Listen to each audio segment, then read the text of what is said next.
Assalamualaikum warahmatullahi wabarakatuh. Sahabat akhirat dimanapun berada, mudah-mudahan dalam keadaan sehat walafiat, ada dalam lindungan Allah Ta'ala.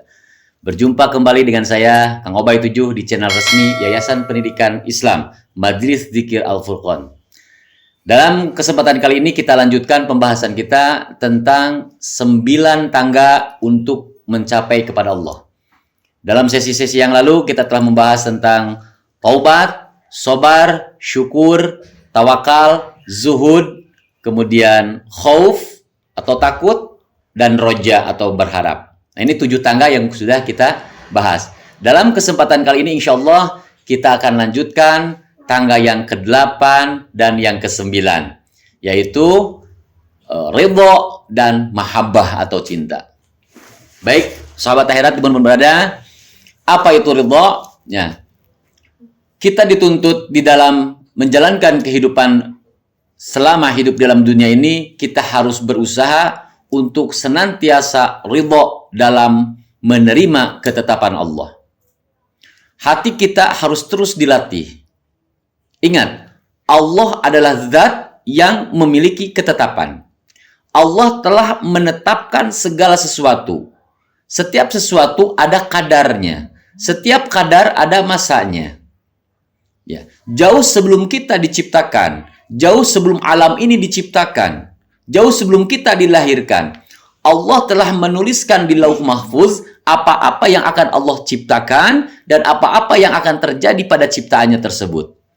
Nah, itulah termasuk rukun iman yang ke-6, yaitu iman kepada qada dan qadarnya Allah. Dalam salah satu surat Allah nyatakan, A'udzubillahi minasyaitonirrajim, ma asaba min musibatin fil ardi wala fi anfusikum illa fi kitabim min qabli an nabraha. Inna zalika 'ala Allah yasir. Kalau kita alih bahasakan ke dalam bahasa kita, wallahu a'lam bimuradi. Apa-apa yang terjadi pada alam semesta ini, gempa bumi, longsor, tsunami, banjir, wa fi anfusikum, dan pada diri kita, sehat, sakit, senang, tertawa, bahagia, menangis, celaka, selamat, hidup, mati. Nah, semua itu telah Allah tulis, ya. Jauh min qabli an nabraha, jauh sebelum Allah menciptakan kita, menciptakan alam ini. Jadi hakikatnya hidup itu yang sudah digariskan, sudah ada ketetapannya.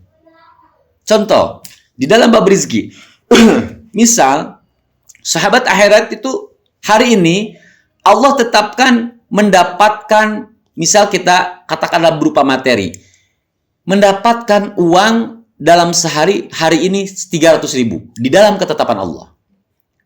Walau kita berangkat subuh, pulang malam, tidak akan bertambah, ya. Atau kita berleha-leha, tidak akan berkurang. Tapi hati-hati di dalam bab ini, ya. Tetap kita jalankan syariat secara maksimal. Kita ikhtiar secara maksimal. Hati kita bertawakal kepada Allah dan menerima ketetapan yang terjadi pada hari itu. Ya, jadi mulai saat ini kita belajar. Kita lupakan masa lalu. Dalam arti jangan mengingat-ingat apa yang telah terjadi. Ya, kita tatap fokus hari ini. Karena yang dikatakan hidup adalah detik ini, hari ini. Isi hari ini dengan sabar dan syukur. Apapun yang menimpa diri kita pada hari ini, itulah ketetapan Allah. Makanya dalam salah satu hadis, pernah suatu saat Rasulullah Shallallahu Alaihi Wasallam mengingatkan kepada para sahabat, jangan kalian membuka pintu setan. Jangan kalian membuka pintu setan. Diulangi 3 kali. Sahabat bertanya, ya Rasulullah, apa membuka pintu setan itu? Yaitu engkau katakan, andai saja. Ketika terjadi sesuatu menimpa pada diri kita, engkau mengatakan, andai saja. Atau seandainya. Misal, sahabat hari ini pergi. Kemudian terjadi kecelakaan. Andai saya tidak pergi hari ini, mungkin saya tidak terjadi kecelakaan. Nah, tidak boleh mengatakan seperti itu. Itu membukakan pintu setan. Apalagi sampai mengucapkan gara-gara. Ya, ada orang, dia dipecat di pekerjaannya, kemudian ditanya, kenapa engkau kemarin keluar dari pekerjaan? Saya dipecat gara-gara ada orang yang fitnah. Atau sepasang suami istri, ya, bercerai. Kenapa bercerai? Gara-gara ada pihak ketiga. Mulai saat ini kita belajar menghilangkan bahasa gara-gara. Tidak ada gara-gara. Semuanya adalah ketetapan Allah. maka apapun yang menimpa diri kita, refleks kalbu kita ucapkan qadarullah, qadarullah. Takdir Allah telah terjadi. Ya, kita berusaha ridha. Bukankah keridhaan Allah yang kita harapkan? Nah, yang kedua, mari mulai saat ini amal ibadah yang kita lakukan semata-mata mengharap ridho Allah. Luruskan niat kita, jangan ada embel-embel duniawi. Masih banyak orang dia rajin sholat tahajud hanya untuk mengejar dunia, ingin mengejar karir. Ya, dia belum punya pekerjaan, akhirnya dia rajin sholat tahajud untuk mendapatkan pekerjaan. Dia belum mendapatkan jodoh, akhirnya rajin sholat tahajud untuk mendapatkan jodoh. Itu tidak nyambung. Ya. Atau misalnya sempit rezekinya, dia melakukan sholat duha. Ya.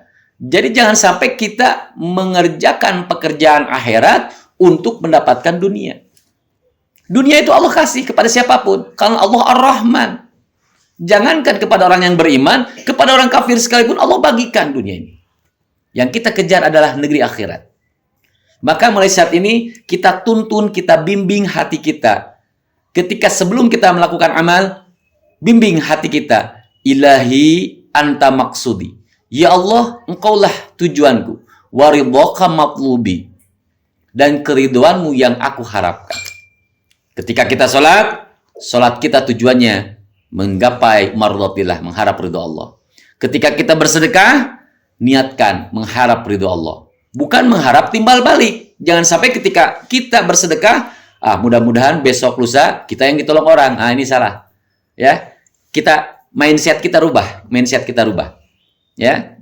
Nah, cara cepat untuk menggapai ridho Allah.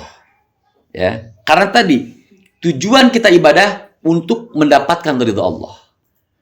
Dan kita tidak pernah tahu amal mana yang Allah ridhoi. Maka jangan pernah menganggap sepele amal yang kecil. Beramallah terus. Siapa tahu amal yang kita anggap kecil, amal itu justru yang diridhoi Allah. Dan kalau Allah ridho, Allah turunkan rahmatnya. Ya, saya sering ulang-ulang. Dengan rahmat inilah yang menjadi asbab manusia diselamatkan di dunia sampai akhirat. Jadi masuknya seorang hamba ke dalam surga bukan karena amal ibadah, hati-hati. Bukan karena rajin salat, rajin saum, sedekah, bukan. Tapi mutlak karena rahmat Allah. Termasuk Rasulullah SAW. Beliau dimasukkan ke dalam surganya Allah bukan karena amalnya, tapi karena rahmatnya Allah. Maka kita semua mengharap rahmat Allah. Fid dunya wal akhirah. Ya, jadi kejarlah ridha Allah. Jangan mencari ridha manusia.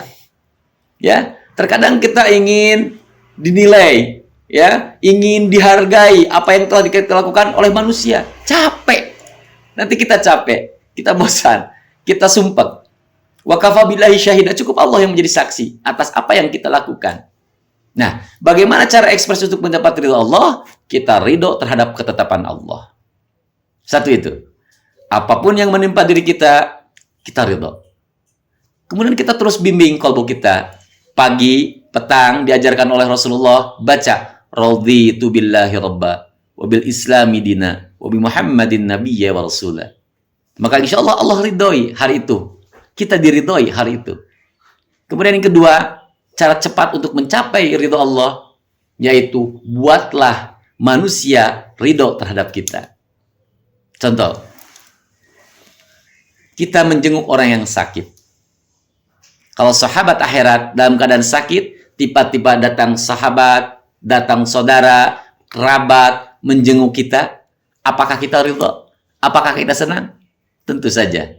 Nah, di saat seseorang ridho, di saat seseorang senang, insya Allah disitulah Allah ridho. Kita memberi makan orang yang lapar. Apakah orang yang lapar ketika diberi makanan oleh kita, dia akan merasa senang? Dia akan merasa ridho? Pasti. Dan disitulah Allah ridho. Nah, ini cara cepat. Maka mulai saat ini PR kita, yuk kita berusaha membahagiakan hati sesama. Hidup bukan untuk mencari kebahagiaan diri sendiri. Tapi bagaimana cara kita membahagiakan orang-orang di sekitar kita. Bagaimana caranya kita menebarkan kasih sayang. Itulah rahmatan lil alamin. Ya, yang diwariskan Rasulullah Sallallahu Alaihi Wasallam, kita menjadi pembawa rahmat. Bukan menjadi penyebar kebencian, menyebar kedengkian, pemecah belah umat. Tidak. Itu bukan ajaran Rasul. Yang Rasul ajarkan adalah menyebarkan kasih sayang. buat orang lain ridho terhadap kita, insya Allah Allah akan meridhoi kita. Nah, demikian kajian singkat kali ini. Insya Allah akan disambung dengan makom atau tangga yang ke-9 yaitu mahabbah di sesi berikutnya, karena ada kaitannya erat antara mahabbah dengan ridho ini. Ya, salam dari Kang Obay 7, semoga bermanfaat adanya. KDHT.